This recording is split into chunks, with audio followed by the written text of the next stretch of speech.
In this episode of the IT Experts podcast, we're going to help you work out the key shifts you need to make to move from manager to leader. Welcome to the IT Experts podcast, the only podcast to help MSPs scale to 1 million, and if already there, get to 5 and go faster. At the end of the day, isn't it all about building a business that works for you rather than you for it? I hope you enjoy the show.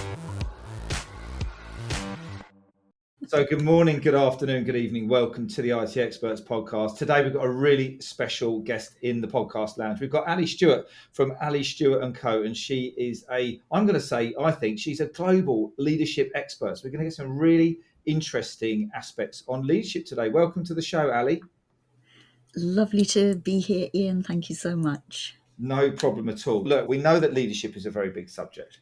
Leadership with MSPs and IT businesses and techie business owners is quite an interesting subject as well. And today we've reached out, we've connected, we've had a couple of conversations around how you can help our amazing audience. And today we're going to help understand the key shifts that you need to make between a manager and a leader. Some people talk about their senior management team, some people talk about their senior leadership teams. And today we're going to probably expel some myths and unpick this subject to find out what is the difference between a manager and leader? Why does it matter? What does great leadership look like? And Ali has got some incredible accolades. So I'm going to let her share with you. Ali, for those who don't know who you are, shameless plug time. Who are you? What do you do? Who do you help? And why are we talking today? We're talking today, Ian, because we both absolutely love leadership. We love helping people step up to being a leader. I started that journey 21 years ago. I set up my business.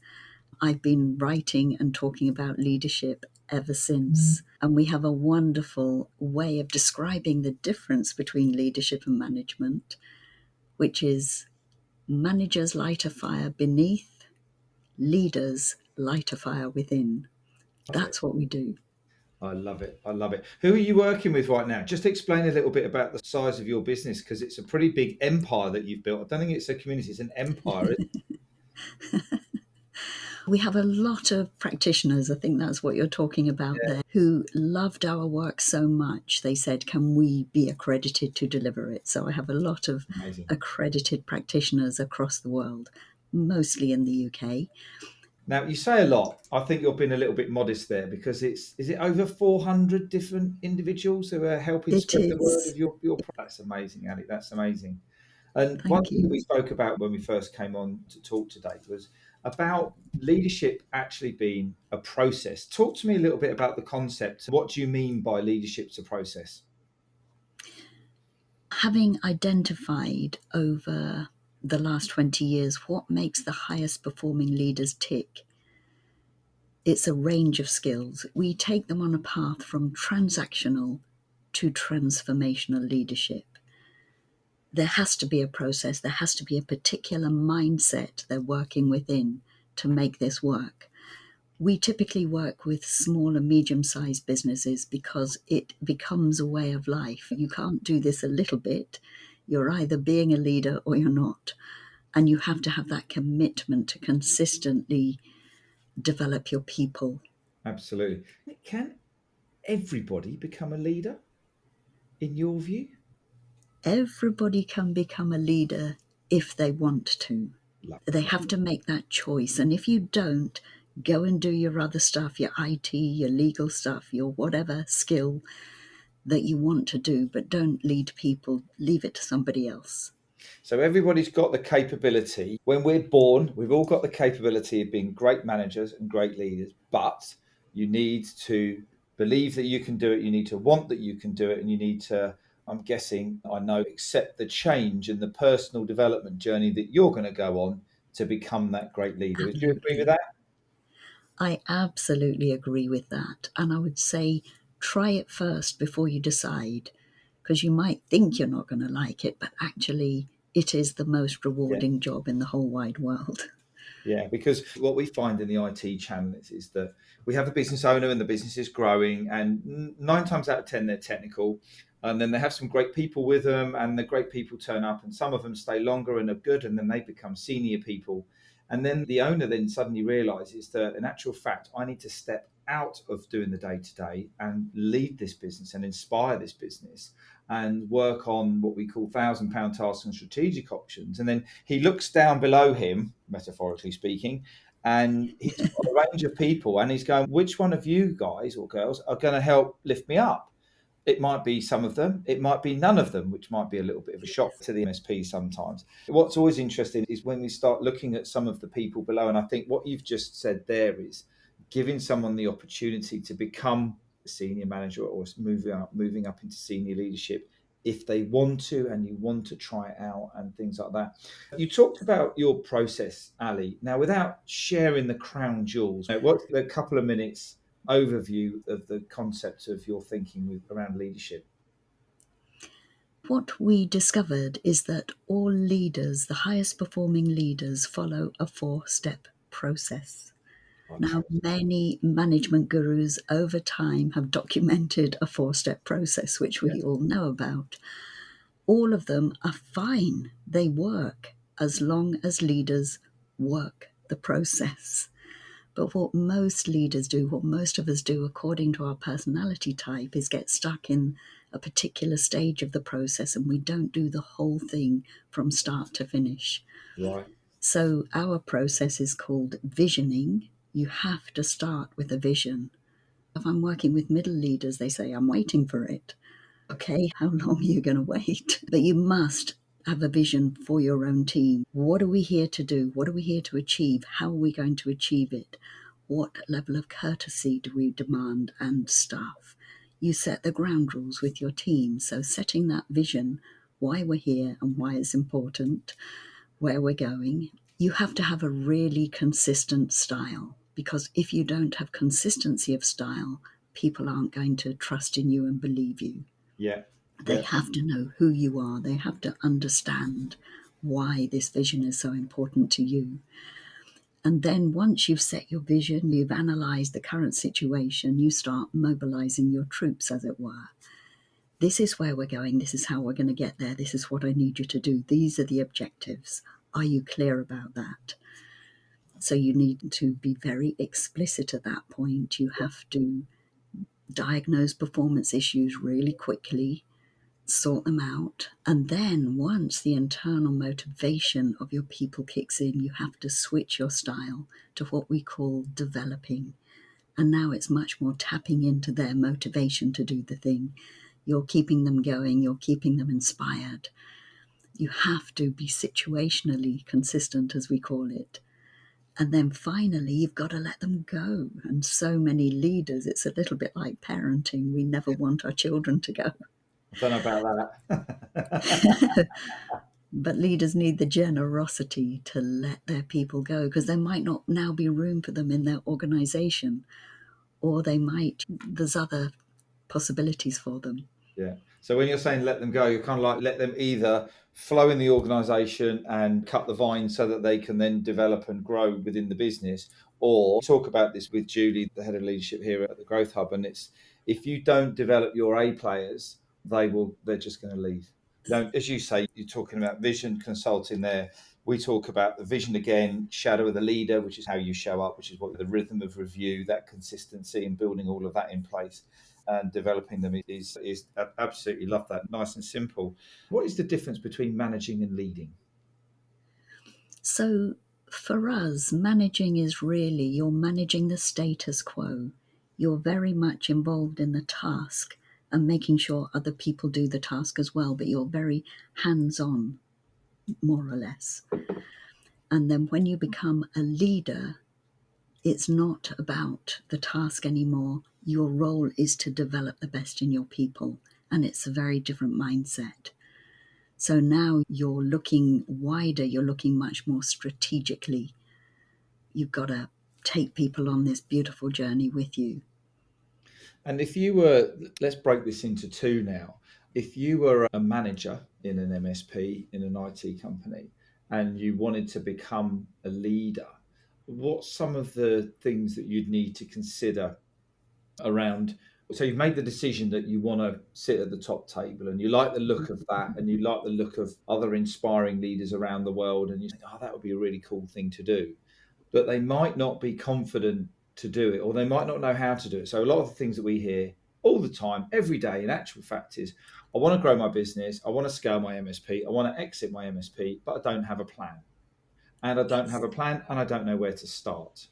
So, how would we answer this question if we've got an up and coming senior technician or somebody there who's got he's got that little bit of a fire in his belly and they're thinking, oh, hang on a minute, I want to do something here. What would your advice be to them if you were talking to them today? Well, the really important thing to grow is to develop the people, because they are your key to success. It's the only competitive business advantage you've got, in fact. Other people make your product or offer your service. So the only difference you've got is the people you've got. Yeah. So you have to develop the people in order for you to be able to do the strategic stuff and plan your next stages of development. So if you were one of those senior, or if you were talking to one of those senior leaders and they sort of said, Ali, how do I get myself into that position with my boss? What do I need to do? I know obviously there's going to be training and things like that, but how do I need to change and adjust my kind of like behavior or my thinking to get into that position? What would that look like? So I think Gandhi once said, be the change you want to see. Okay. Yeah. So to be a leader, start acting like a leader. What is it in those people you admire? What are they doing, saying? Model great leadership. Yeah. Because people then notice and want you as part of their senior leadership team. You have to play the part, not just say, I want to be. You have to do the work. What do I actually need to develop in me to be a leader of people? Because when I become a leader of people, it's not about me anymore. No. It's about them. And leaders have to stop meddling with the task.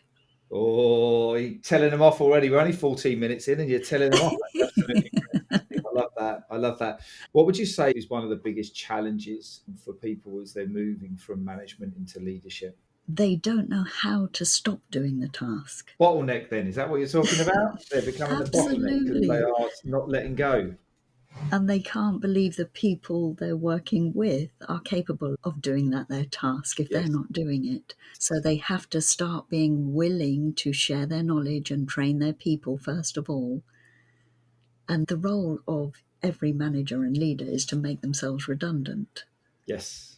Yes. But that right now you've touched on a really good point there, because when I think I must have been in my early 30s, I was very fortunate that when I started in my business experience, I started off working for an architect and then I ended up working for what is now Virgin Media. So we were involved in the cable boom in the UK when we were digging up everybody's streets, annoying everybody. Yes, I was responsible for that in the east of England. Thank you very much, etc., etc. But at the age of 26, 27, I was in a leadership, I was probably in a management position and moving into a leadership position.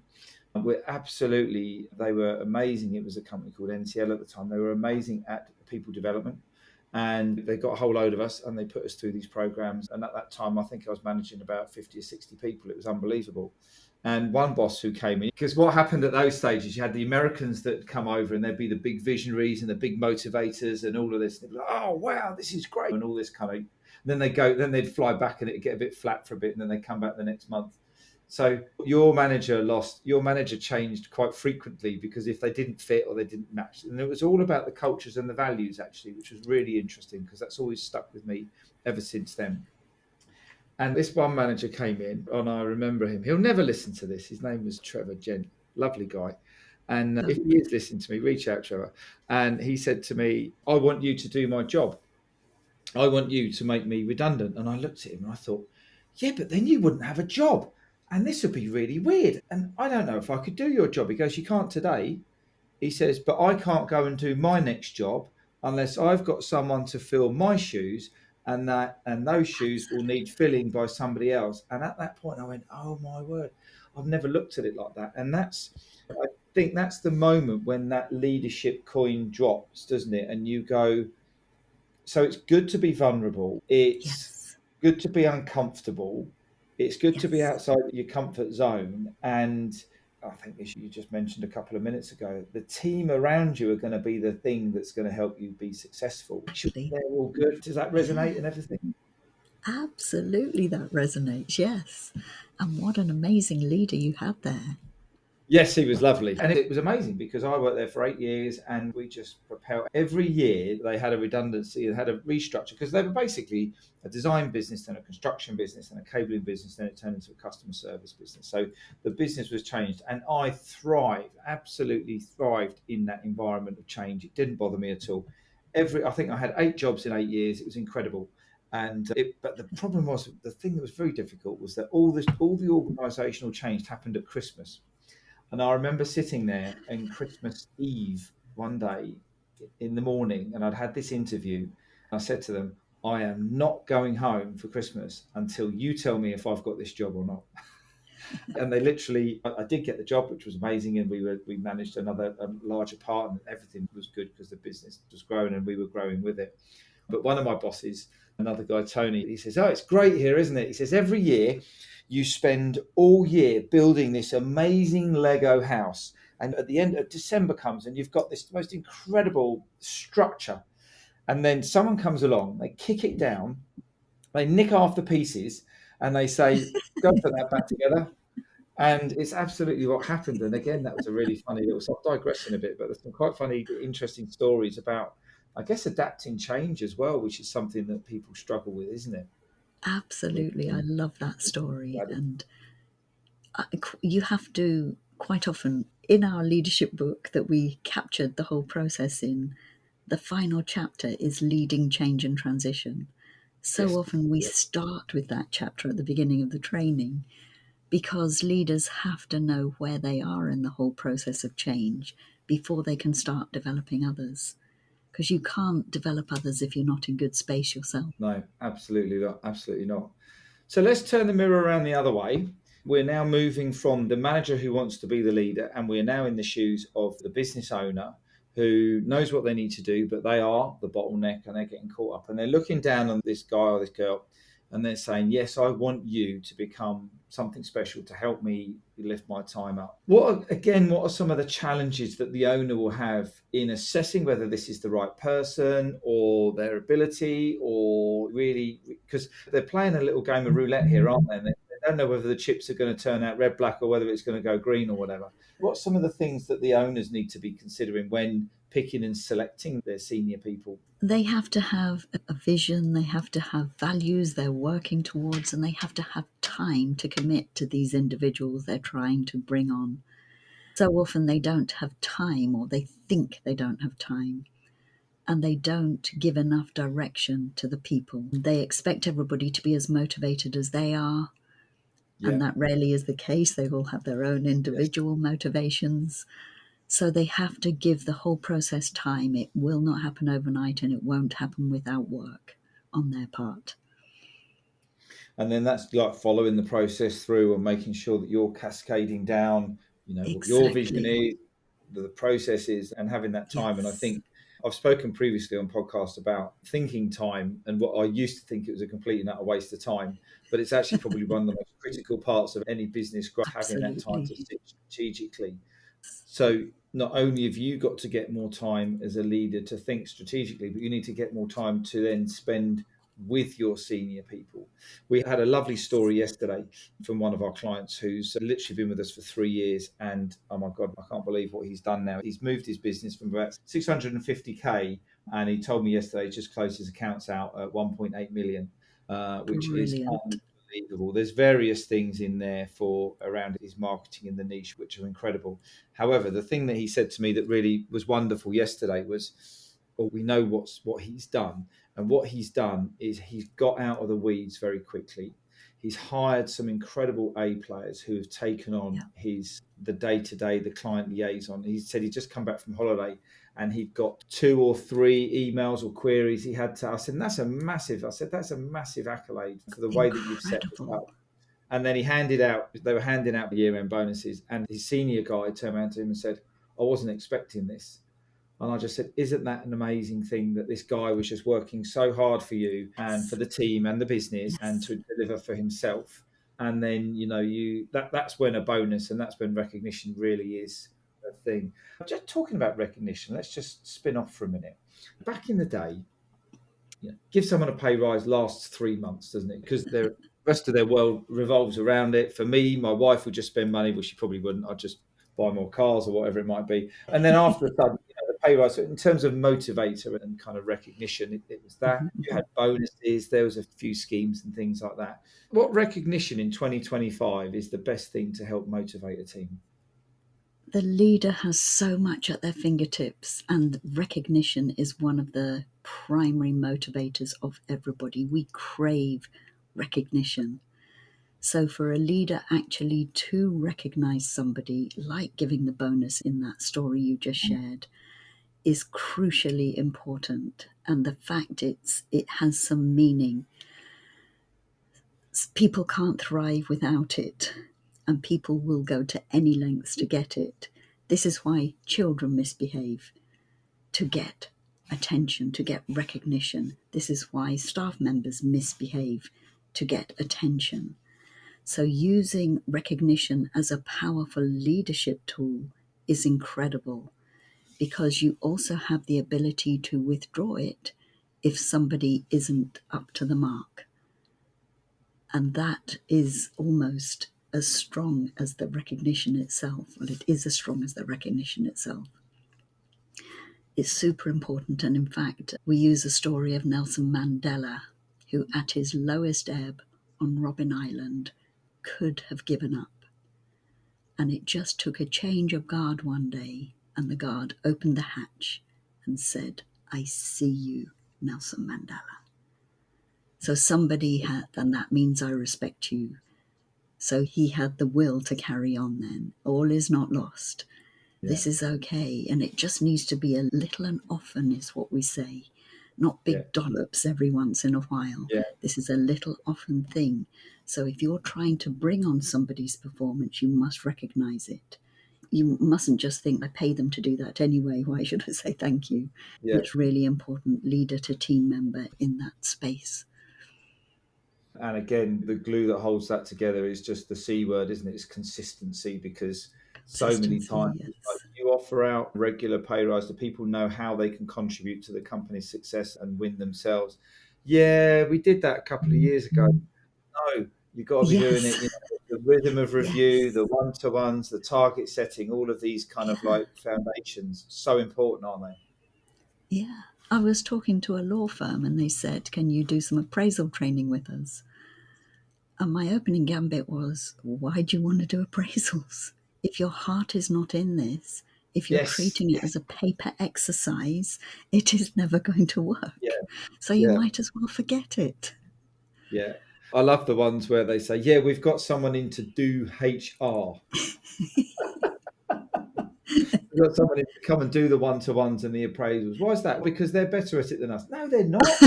Never get anybody in to do. That is the massive loss of connection, isn't it? You might as well just go and lock everybody massive in. Loss of connection. And it might be a bit of a controversial subject. It's our beliefs. If you don't like it, then that's it. You can't outsource this stuff, can you? No, and if everybody did what we did, we wouldn't need employment lawyers anymore. We wouldn't need tribunals if all leaders were just behaving properly. No, that's right. Crikey. It's like kids. I always say, God, if I'd had a dog before I'd had kids, it'd be a different world, because the training my dog's gone through is unbelievable compared with anything else. Just before we wrap up, rip up the rule book. Yeah, that's right. One more golden nugget I want to try and steal from you, get from you. High-performing teams.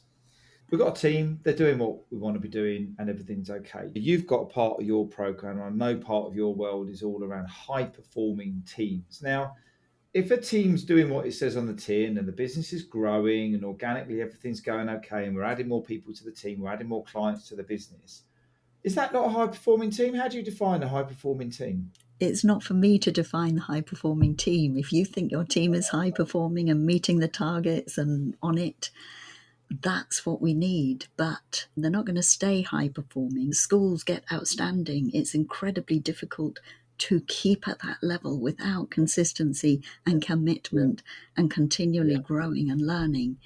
So it's an ongoing process. If you're a high-performing team, get more training, keep growing and learning and going, because you can't stand still. That's right. What would be some of the metrics? Obviously, you've got the KPIs in the business performance itself, but what would be some of the ways that you would measure because this is just about team growth now, isn't it? And it's about team Yes. innovation, team growth, team strength, team resilience, team efficiency, and all of that kind of great stuff. But how would you measure that? What would you, if somebody's sitting here going, do you know what? It's been great to sitting here listening for the last 20, 30 minutes on this, but my team's doing all right. How do we give them a bit of a check and balance right now in the last couple of minutes, just to say, yeah, but are you doing this and are you doing that? And is this the way that you're doing? What are some of the key aspects to a high performing team? You have your team all going in the same direction. They can all share your vision, the vision, with this in their own words. They're highly motivated. They achieve outstanding performance consistently. They manage change. They take stuff in their stride. And to do that, you as the leader have to be acting with a combination of high challenge and high support. You have to be kind to your people. Sure. It's about positive regard and genuineness. Be kind to yourself. It always starts with self. So you're taking time out, you're kind to yourself, you're planning and strategizing. And that's really interesting, because that was something that we were talking to Julie about the other day, was around, don't expect an A player if you're a B player yourself. Don't expect to develop an A player if you're a B player yourself.